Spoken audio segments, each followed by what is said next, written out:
When it comes to abortion, it's not a stretch to imagine that anyone who would want to force a 10-year-old to have a baby also wants 10-year-olds pregnant. Tim Pool celebrated the end of Roe v. Wade.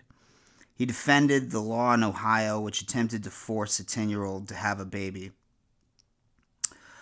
And yet, this guy has the gall to accuse other people of being groomers. He did just that with Emma Vigeland from the Majority Report. I showed Emma Genderqueer, the book that depicts a graphic depictions of sex acts. And she said she had no problem with it. Okay. Because the book didn't depict graphic depictions of sex acts. It's a comic book. So, it's actually a graphic novel. It's a memoir in the form of a graphic novel about a teen, their experience coming out. And it's aimed at teens, specifically 16-year-olds.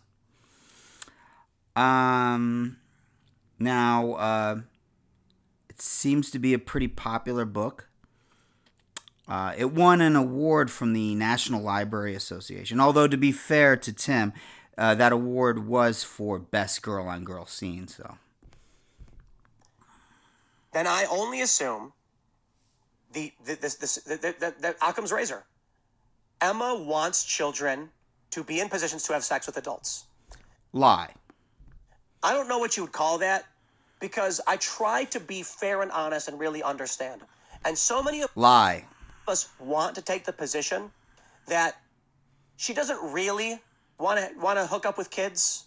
She just is a tribalist who will say anything to defend the left. Lie. I just don't think we can do that, because that's not the simple answer.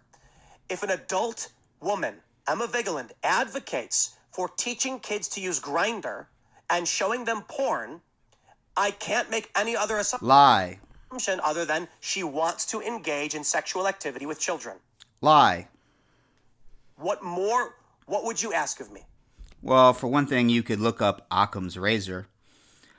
If she is in support of a robust sex education program in schools, then the immediate assumption any reasonable person would make is that she wants to limit the amount of STDs that get spread, limit the amount of unwanted pregnancies amongst young people, and to limit the amount of sexual abuse they experience. Now, if Tim is against a robust sexual education program in schools, the reasonable assumption is that Tim is supports the spreading of STDs, he supports unwanted pregnancy, and he wants to sexually abuse kids.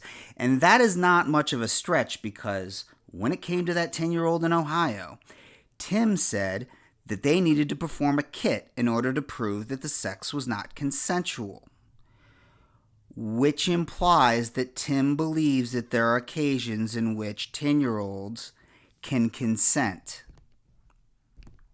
Because we can try and stretch it and say maybe she just doesn't know. But it's like, dude, I showed her the book.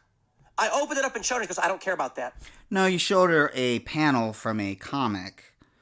It showed a person on their knees in front of another person, and it was the worst picture you could find.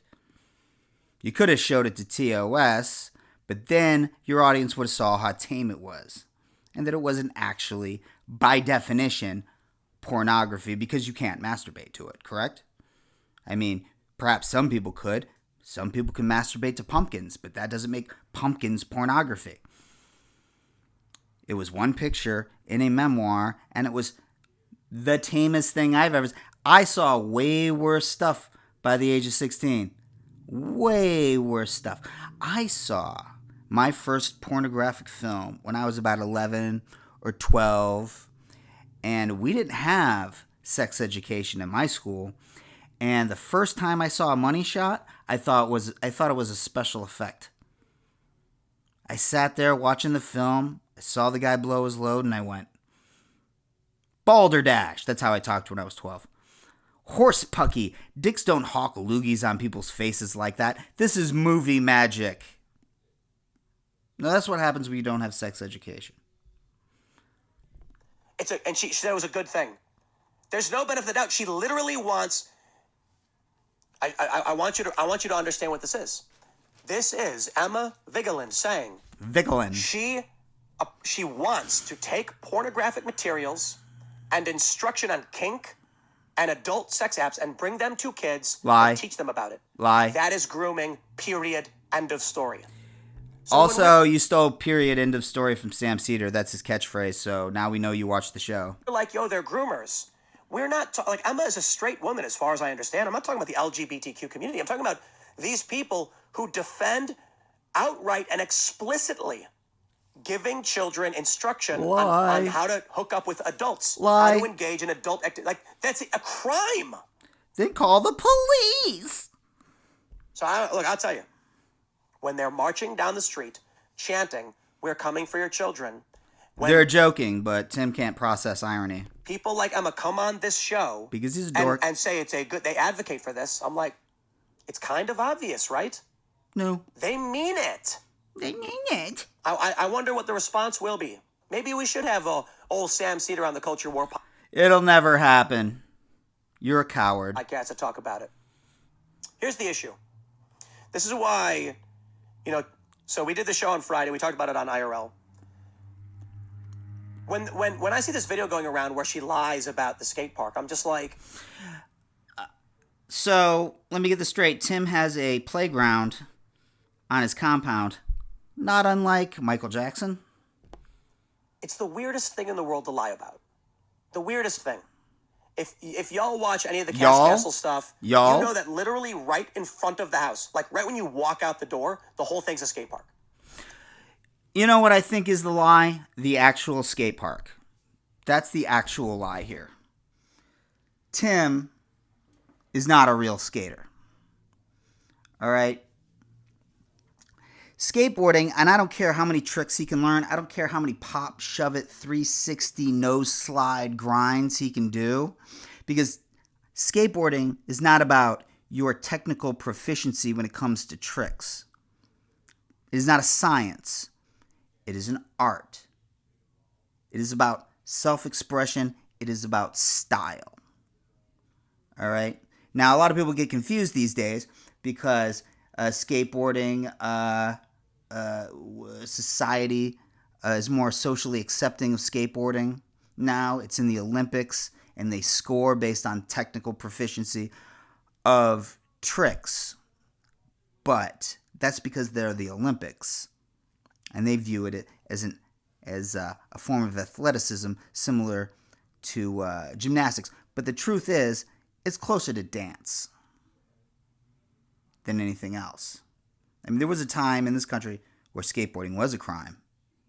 And and there were no posers allowed, and you had to either skate or die. It was about self-expression. It's about style. And let me give you a few examples here. Let's see. You've got Ray Barbie, who used to go down the sidewalk with his upper body still and his bottom legs in constant movement, doing one trick, bleeding into the next, into the next, into the next, like music. It's not a coincidence that Ray Barbie is now a jazz musician. Nodis. He sees a fire hydrant. He ollies up onto it, and he does a pirouette. It took a sense of design to think of doing that, to create that image. It's not a coincidence that Nodis is a graphic designer now. You've got Mike Vallely, does a 180 ollie over a picnic table. There's a sort of blunt, crude poetry to that action, to that thought, having that thought. It's not a coincidence that he's not only a very good poet, but the front man of Black Flag. Now, Mark Gonzalez would be the best example, what we all refer to as perhaps the most influential skateboarder who ever lived. There's a video you can look it up on YouTube, of Mark Gonzalez skating in the rain in New York. He approaches a park bench, comes along the park bench, leaps off of his board, and slides with his feet on the wet park bench, flies off the other end and back onto his board. Now, perhaps Tim Pool could get a park bench, wet it down, and spend 2-3 days mastering that maneuver. But Tim Pool never would have thought of that, because Tim Pool does not have a creative bone in his body, because Tim Pool is not and never will be an artist. He is one of the many dorks that have infiltrated skateboarding in the past 15 years. That's why his music is so bland. That's why his music is so empty. He has no style. Listen to his songs. There's no hooks. There's no real melody that you can sink your teeth into. There's no weirdness. There's no eccentricities. There's nothing special about it. The lyrics are self-pitying garbage because he's not an artist. He knows how to play a guitar, but he doesn't know what to do with it because he has no style. And he has no style for the same reason that he lies pathologically, because he has no soul.